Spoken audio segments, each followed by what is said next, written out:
안녕하세요. 여드름 흉터 모공치료의 희망 아크네마인드 원장 최희종입니다. 이번 포스팅에서는 그 좁쌀여드름의 치료법에 대해서 설명을 드리겠습니다. 지난번 포스팅에서는 좁쌀여드름의 원인에 대해서 설명을 드렸으니까요. 그 원인이 중요한 이유는 원인에 맞추어서 치료법을 적용했을 때 효과가 아주 좋거든요. 근본적인 원인이 무엇인지 알고 그 원인에 따라서 근본적 치료를 하면 치료가 잘 될 것입니다. 좁쌀여드름은 두 가지 원인이 있다고 그랬는데요. 하나가 피지 분비 과다일 때가 제일 많은 원인이고, 두 번째가 이제 피부 건조에 대한 원인인 경우입니다. 먼저 이제 피지 분비 과다에 의해서 좁쌀여드름이 생기는 경우가 제일 많으니까 그거에 대해서 먼저 설명을 드리겠습니다. 원인이 피지 분비 과다라는 게 밝혀졌으니까 치료법은 피지 분비 과다를 줄이면 되겠죠. 이때 줄인다는 거는 이제 정상 피지 분비량으로 낮추겠다는 의미인데, 어쨌든 치료법은 피지 분비량을 줄이면 되겠습니다. 그렇다면 지금까지 이제 의학 기술이 개발한 피지 분비를 줄여주는 치료법에 어떤 것이 있냐면 크게 네 가지가 있는데요. 첫 번째가 PDT, 아마 들어보신 분들도 계실 겁니다. PDT 시술. 그 다음에 피지를 줄여주는 레이저가 있고, 세 번째가 이제 그 여드름 치료 때 많이 복용하는 로아큐탄이라고 하는 피지 조절제, 그 다음 기타 방법, 이렇게 네 가지가 있습니다. PDT와 피지를 줄여주는 레이저의 치료 원리는 피지선의 크기 자체를 이렇게 오그라뜨려 줍니다. 예를 들면 피지선이 이제 공장인데요. 기름을 만드는 공장.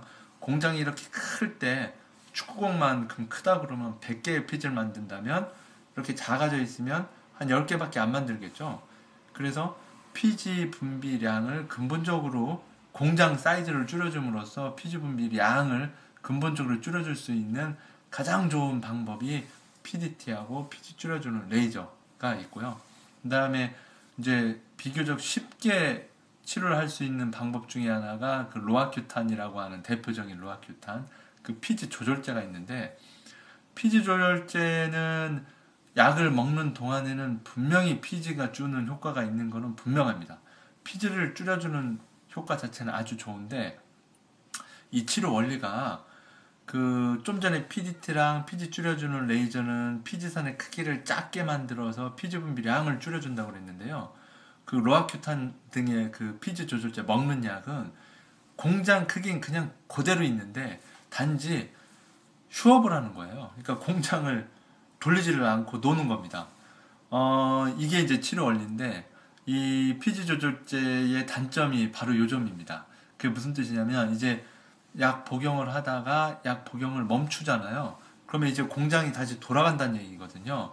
근데 공장이 다시 돌아갈 때 근로자분들 휴식을 충분히 취하신 다음에 다시 이제 공장에 근무하실 때, 이제 나 열심히 쉬었으니까, 이제 충분히 쉬었으니까 이제 열심히 일하자 해가지고 휴식이 끝난 후에는 당분간은 공장 효율이 아주 좋을 겁니다. 똑같은 작업 시간인데도 불구하고 물건을 더 많이 만들 거거든요.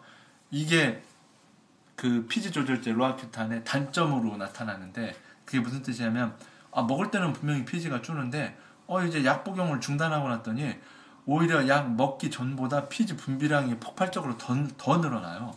이런 단점이 있습니다. 그래서 이걸 수개월 동안 드시는 분들은 딜레마에 빠져 있어요. 이 약을 끊으면 피지 분비량이 더 늘어날 건데, 그렇다고 해서 이 약을 언제까지 계속 먹을 수는 없고, 이걸 끊고 싶은데 끊을 수는 없고, 이런 딜레마에 빠져 있으십니다. 그래서 이 피지 조절제라는 거는 그냥 쉽게 먹는 약이니까 아주 간단하거든요. 먹기만 하면 되는. 그런데 이거는 좀 피지 조절을 하는 거에 있어서 이 약을 먹어야 될지는 충분한 고려가 필요합니다. 저는 그 피지 조절제 약을 처음부터 치료로 사용하지는 않아요. PDT나 피지 줄이는 레이저를 해보고 그걸로 이제 안 잡힐 경우에 이제 먹는 약으로 넘어갑니다.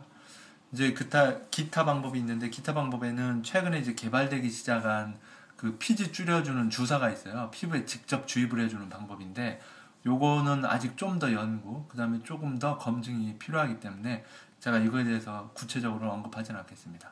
그리고 고바야시 절연침이라고 하는 옛날 치료법이 있는데, 이 고바야시 절연침은 PDT 그 다음에 피지 줄여주는 레이저가 개발되기 이전에 주로 했던 시술들이고요. 지금은 거의 저는 시술 전혀 안 하고 시술하고 있는 병원도 거의 없는, 몇몇 군데 외에는 거의 하지 않고 있는 이제 예전 시술법이 되겠습니다. 그래서 이제 그 피지분 및 과다형의 그 좁쌀려 드릴 때의 치료법은 가장 좋은 건 피지선의 크기를 오그라뜨려서 피지 분비량을 줄여주는 PDT, 피지 줄여주는 레이저가 가장 좋은 방법이고, 제가 가장 선호하는 방법이고요.